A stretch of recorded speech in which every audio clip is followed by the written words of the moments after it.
Hello and welcome on in to I play the tutorial so you don't have to with Before We Leave, which may just be the cutest city builder I've ever seen. So we're straight in on the tutorial, and the premise here is kind of like we were buried underground and it's finally safe for us to come up, so we have to kind of establish our colony. Now with most games it started with move your camera, zoom in and out just to check you know what you're doing, and then straight away it's like hey, build some houses for your people. Interestingly here in this game, so every single building must be connected to a road, and I respect that because you have to think about city layout. And I say this knowing that I don't really think about city layout, and if I was to start this all over again, that I definitely would do better. But as you can see, when you place in the houses, it tells you which road it's going to connect to, so you can move them around. You just move them around with your mouse, and the little green arrow is which section of road it's going to connect to, and I think it's really cute. Also, just the structure, I like the hexagonal kind of world building where every building fits perfectly into those little hexagonals so that you can really get a cute little city structure. And I'm really intrigued to play this again and get that kind of idea of what you can and can't do and how cool you could make the village and town look. Next thing it is telling you about is that obviously your people are going to need water and they're going to need food. Pretty standard for a city builder. Make sure your people that live there are fed and watered and have a house over their head. And what I would say about this game is this bit of the tutorial for me felt like it went so fast. In other tutorials I've played recently, it feels like the starting stages take forever to get through when they are basically the basics of every city builder you're ever going to play in your entire life. This is the absolute opposite. I feel like we sped through this at super speed. It was like, hey, get some houses. Okay, now some food and some water. Now here, go get a woodcutter. Cute little thing about this world is obviously the hexagonals have the little forests on them. So the closer to the forest are, it's easier for the woodcutter. But again, you have to make sure there's a road going out that way. So again, what I was saying about thinking about your city layout based on the land that you've got is really important, because there's a couple of times that I close myself in and I can't put a road anywhere. So you always have to be thinking, is there a through road? And then you can kind of put your buildings down, which again, I think is a really nice premise in this. It's not something you see in every game. Other games kind of roads are optional and they make your villagers travel faster. But I think in this one, the fact that you have to have the road definitely adds to your thought process when building. And again, I just want to say that this part of the tutorial really went well. I didn't have to use any speed up. I haven't really edited anything out of this because I think it's really easy to be able to show how it works at the speed that the game gives it to you. It then tells you about the next thing. So this is an explorer's hut and a library. These are kind of like your science and intelligence branches of the village that you're going to establish. So the explorers go out and find technology that's been left on the land before we all went underground, and your library is essentially your research place. And also the other thing is you do have a demolish tool, so if you want to, you can send your people out to gather stones, gather wood that way. It does recommend, I don't know if it's that bit or next bit in the game, but it does recommend you don't do this with foresters, just because they don't re-establish when you do that, and if you run out of wood on your island, there's no way to grow it back. So you can remove the trees if they're in an inconvenient location so that you can build your through roads and everything like that, but it doesn't suggest that you should be demolishing all of the forest as a quick way to get wood, because they will not grow back. Whereas if you put a little forester woodcutter dude next to it, you will be able to grow it back. Now later on you do be able to place forests, so you can remove them if you want to, because you can put forests down again if you need to. There is a little bit of time in the game where you wait for construction to be finished, especially in the tutorial. Later on, when it takes a little while to do this, I have skipped through it, but I just want to show you how quick these early stages are compared to other games we've played where I've had to chuck chunks out of the entire build, or I've had to really speed up the gameplay. There is speed up and slow down options, and it does show you those in a minute, but I didn't really feel the need to use them. Look at the speed the people are walking around. These little villagers move. These peeps, which is what they're called, which, again, ridiculously cute, speed around this place and get stuff done. So I don't feel like it's one of those games that I'd have to live in the top speed all the time just to feel like I was achieving stuff. And I really enjoy that, because some city builders are so slow and you're like, this is so unrealistic. Next thing it tells you, sorry, I'm getting so excited about things and then forgetting to tell you what you're actually looking at. But this is how you make tools in the early stages. So basically there's this ancient artifact that can change wood into tools. Little bit random, if I'm 100% honest, but it's a really good way to kind of bridge that gap between us having researched and established the technology necessary to make tools. But also we don't want to run out of tools, because I've played plenty of city builders where you have to choose what buildings you're building because the tools supply's too low, and it can get really frustrating. Like, I want it to be hard to do, so I like the fact that you have to have enough wood and you have to convert it, but I don't want it to be impossible to do so that you're stuck in having to demolish buildings or sacrifice certain things just to be able to get enough tools to build the next thing and the next thing, because you need tools to build tool makers usually, and that always kind of frustrates me in some games that they just don't give you enough. But again, challenges are challenges for a reason, and if you like that kind of gameplay, this may feel like a little bit of a cheat to you, because it's actually quite easy to get tools. It just takes a little bit of time, but again, that's why we have things like slow down and speed up buttons. I also like the little graphic it does when it does them. It goes like magic and turns them into tools, which is kind of cool. So as I said, this is teaching you about the library and how it is used for research, which is how we acquire ancient knowledge, aka the knowledge we have now. And it also runs you quickly through the speed up and slow down options that you've got. So you've got the pause option if you want to spend a lot of time getting your city built without messing anything up. And you can also go really, really to high speed on it. I didn't find that I needed to use that until we started doing massive chunks of research. And I don't even think I would have used it if it wasn't that I was doing a tutorial and trying to get to the next step. I think I probably would have skipped it. The next bit in this is that you need to research an elevator. Now, I'm going to tell you now, spoiler alert, these are the cutest things in the history of the world. So this is our first kind of skip, because I skipped through just to get the research complete. And like I said, research is the thing that takes time. But now you get to build an elevator, and I don't know why I'm in love with these, but I'm in love with these. I don't think I've ever played a city builder where accessing different levels like this was really a thing. Most of the city builders I've played, it's all kind of played flat on one entire level. I don't really remember one, and if there is ones out there, somebody please let me know, and also let me know what the solution was in that game, because these little elevators are just adorably cute to me. I mean, the whole game is cute to me. The peeps are adorable, but yeah, it still looks like it's going to be quite a challenging game, quite an interesting game, and I don't want cute to be taken in a negative way here. I don't think there's anything wrong with a serious city builder that has lots of statistics, lots of strategy involved, lots of planning involved, to also still be cute. Like, I don't think that's a downfall on it, but I think it's okay that it's cute and that I can be like, these peeps are so adorable. And sorry, but that is genuinely just how I feel. Constantly having to research next steps. So you'll see this pop up a lot. You have to get through mining now so that we can research stone. And we, again, will skip through the time it takes to do the mining.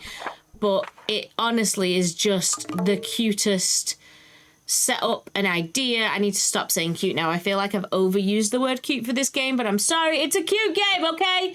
Somebody tally me how many times I said cute in the last 2 minutes, because it definitely was a little bit of overkill. But now we're building a stone quarry, because just demoing the stones isn't going to last us for long. There's not that much stone in the land, and we need a stone quarry. The stone quarries have to be built near these mountains. This, to me, is a bit weird. It's not a mine. We're essentially quarrying an old building, it would appear, and one of the things is you still need roads on the top of mountains, so it would not let me build that because there was no road up there. So the minute I put the road, then it'll let me build it. It has to be next to these buildings slash mountains and also connected by a road to the elevator. But this is where you get to really start to see the elevator in use, and where I fell in love with it as a tool. Again, I don't know why. I think it's the cutest thing ever, but it is. And I liked watching the peeps go up and down in it. I'll be honest, there's bits later that I've cut out, but I definitely just watched the little guys go up and down for quite a while because it's cute. And they get a little wheelbarrow at one point, and they wheel their little bar into the elevator, and it just goes wee, wee. So we're just waiting on the quarry being built, and yes, that is how my brain works. Just waiting on the quarry being built and me watching. Maybe I didn't cut it out. Maybe you're all just going to watch the guy go up and down the elevator with me because I'm enjoying it too much. That's probably what it is. The first stage of the building, you always get to watch the resources come in. And again, this is a flip to times 10 just so you can see. And look how quick that was built. Now, this bit got me all excited because I didn't realize this was in the game. I don't tend to do a lot of research in these games before I play them because I don't like spoilers. So I like to just discover stuff as the game reveals it. And this is where I found out that we're going to repair the pirate ship. So this made me ridiculously happy because that means we get to go sailing. I'm a big fan of sailing games. If you actually hang out on this YouTube channel, you'll see I play a lot of Sea of Thieves. So the thought that I get to be a sea explorer as well as a city builder made me ridiculously happy. It also reminded me of one of my favorite games, which is Settlers, where you used to establish colonies on different islands and sail around there. It's also a facility in Anno. There's other ones that have got it in, and I really enjoy that element because you have to be really conscious about things like trade and getting your resources, and I think it just adds a really cool element to city builders when you've got those second colonies that you're building. And we're just kind of waiting again for the research to pop off on the repair, but also this is where I have to get my village up to 25 people. So I am establishing some more houses in the area, and I was just putting a little road out to get like kind of a second neighborhood. It also explains to you here that your houses and your buildings will get bonuses based on what they're built next to. So when you're popping one down, it will tell you if it's getting any bonuses for any reason. And one of the things, like houses built next to each other will hold more people. So if you're establishing a neighborhood, then your houses are going to be doing better. Houses built on their own in the middle of nowhere won't hold that many people. So these houses were all built. It gave us enough for the 25, and then it was happy for us to move on. But this is the point where it was like, hey dude, you need to build a warehouse because you've got too much stuff going. So we had to start thinking about building a warehouse, which obviously we did. You have to research it first. Once the research was complete, we could pick a place to build it. One thing to notice with these, and it does talk about this a lot later as well, is like in a lot of games like this, you have to think about things like industrial buildings and anything that would cause pollution, because your peeps, your little settlers, don't like it. So you have to be really mindful of where you put this building. Now, obviously, because it was a tutorial and we did have limited space, I didn't really think about that too much, but you would need to think about it if you're doing a long-term city. It also tells you here that you can only store limited resources in a warehouse and makes you pick which ones that you can do in there. So that's what we did there. And now it's teaching us to make tools. So as I said before, the transmogrifier was just a short-term benefit. What it wants us to do is establish a tool-making world. So we needed to research metalworks so that we could build an iron mine, which is what we're about to pop down here. And again, the iron mines are mining structures and ancient artifacts in the building. Once the iron mine's built, you then need to build the rest of the chain in order to make tools, which is an iron smelter and a tool works. Both buildings you'd be very familiar with if you do a lot of city buildings, because that's quite a common thing. Oh, and sorry, also we needed to repair the generator because the generator runs on power. So that little building there to the right was already there. It is a generator and it needed to be repaired. So I've got little peeps repairing that, and I've also got those two buildings being built there. The next thing it does in the tutorial is take you through the menus. I am not going to lie to you, there's a lot of information here. I would recommend, if you're into the statistics and stuff, maybe slowing down and pausing on parts of this video, because I felt a little bit lost because there's so much information this gives you. But I also just feel that that means that it's going to be a really good game that you can really control down to the micromanagement level. But you can see all of your little peeps, what they're all up to. You can also then use overlays, which will show you the pollution levels. It will show you how happy your peeps are. It will show you where tools are moving to and from. It will show you pretty much anything you want to know about the game in all these overlays. The tutorial itself even says to you, spend time on this later, because right now we're gonna go and do other stuff. But as you can see, you can click the overlays and it shows you stuff. The last thing it shows you I do find really interesting, and that is the resources menu that it quickly shows you here. And one of the things that it shows you on here is that you can set a minimum amount of stock to be held to one side for construction and transport. So the handy thing about this is later on, as I said with the ships, you're going to establish kind of a trade route. And if you know that you always need to be sending 10 wood to your other island or 10 tools to your other island, and you don't want this island using them up for the things, you can reserve those 10 tools and say, no, I want to keep those 10 tools and just like there. So you see how it does that there? You move that little slider and that is telling it you cannot use that for anything. So until you have that baseline, you're not allowed to start using it for your random stuff you're doing here on the island, mate. And I just think that's really cool because you can also do that with food. If you want to be able to send a minimum of food somewhere, you can also do that with any of the other resources on your island, and I do like that as a structure. And then this is just telling you about your peeps and keeping peeps happy. The peeps like to do certain things, they don't like others. They like to be near the forest and the outside, and they don't like to be near the gloomy stuff and the industrial buildings. But also, as with most games like this, the better quality produce and stuff you're giving them, the happier they are.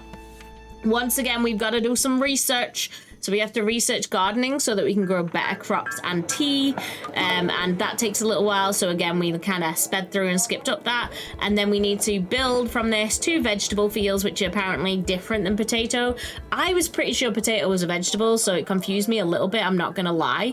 And also you want to plant 2 tea fields. They are planted at this point, we're just kind of waiting for them to grow.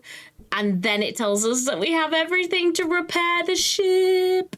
So this is really cute to me that we're gonna have ships, and I can't explain to you how much it made me happy when I saw it. And like I said, because I don't do research, most of this stuff just really blindsides me and makes me really happy. Sometimes I find stuff that really frustrates me, but this game had nothing. In this tutorial, I was happy the whole way through. The ship takes a little bit of a while to repair, but you can be doing other stuff. And then it just basically teaches you, now you've got this little ship, all you have to do, click the ship, point and click where you want it to go, and you can explore the whole world. So it's really easy to sail around. It's really fun to watch the little ship doing it. And as you see, when you click, you just gotta wait for it to be crewed. It explores the world and fills in the gaps, so we no longer have all these shadows. So you could absolutely sail around the whole world and have the full world filled in if you wanted to. I sail around a little bit just experimenting, but it does fill out the water for you. Now I assume because this is the tutorial level, there wasn't a lot of islands around there. I'm intrigued to know like how many islands would standardly be on your world, but we do very quickly establish some land. And the little discovery in the left there tells you about it. So it tells you that it's a really hot place, that it's not as fertile unless there's green places there, and that your peeps are gonna get tired. So it's little things like that to think about. But we do end up colonizing this little spot, and you get this little house that pops up on the island, and your little peeps come outside of the house. And it lets you know things straight away, like, oh, there was a spaceship on this island, maybe you could explore to other worlds. And also that there's like little secrets of the ancients on here as well, so it is worth you doing. And straight away it tells you that you're going to need to establish your village, get it set up, because you need to figure out trade, because this little island does not have enough resources to sustain itself, so you're going to have to support it from your original island, which does make sense, and again is something you're kind of used to. So I build a couple of huts just to establish my village, I build an explorer, and I build a library. Now, interestingly, one thing I really like about this is that the research, certain research can only be done with research points earned on the island. So when you see it's got like a red research, whereas the main island is the green, and some of those researches later on have to have both. So we did have to wait a little while to have enough research points from this island to research the shipping, even though that research will unlock things for both islands.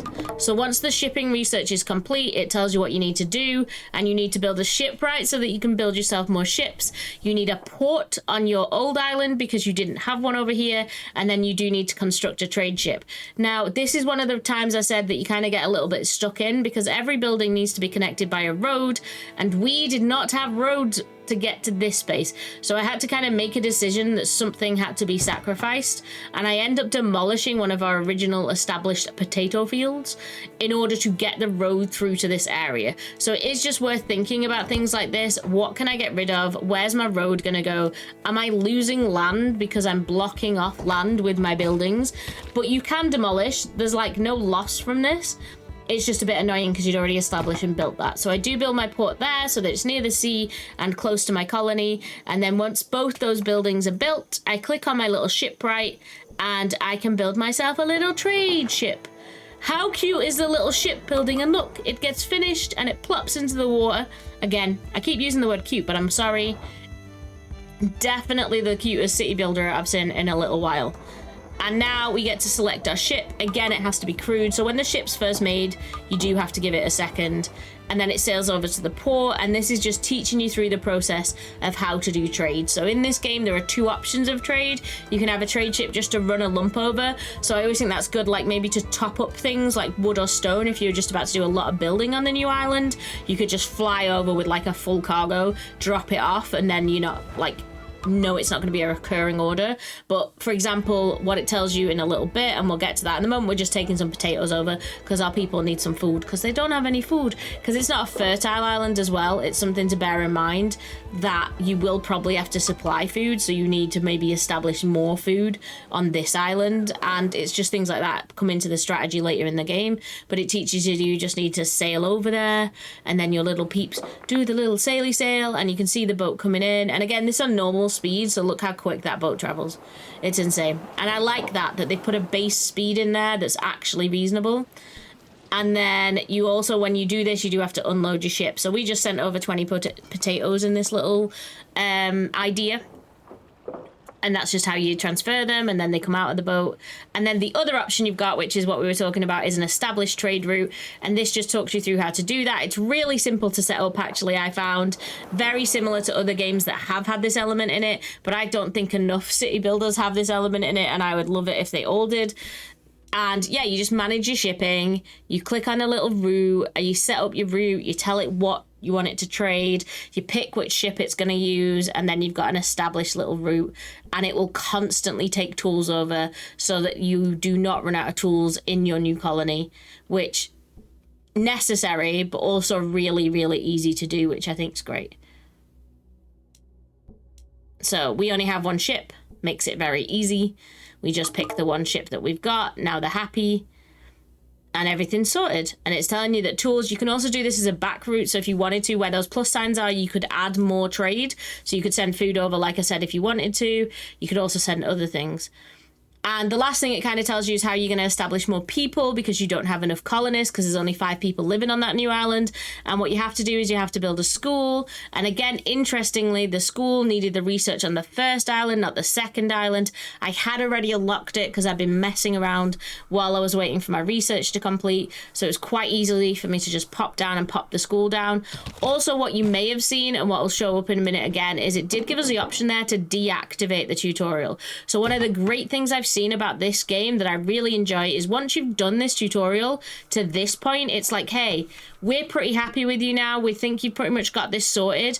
What we're gonna suggest, however, is you can leave the tutorial hints on, and they're gonna pop up all the way through if this is the first time ever playing. It's not gonna be a full detailed tutorial, but it's gonna get you through everything you need to establish. Or you can deactivate the tutorial and get rid of those hints altogether, and therefore you don't have to see it every single time you play. So you have the option for your first playthrough to basically just keep the game in teach me how to do this mode, or hey, I'm smart, I'll figure it out, don't worry about it mode, which I like because I'm a tutorial lover, but not everyone is. So I think it's really good that it has that option in there for you. And we're done.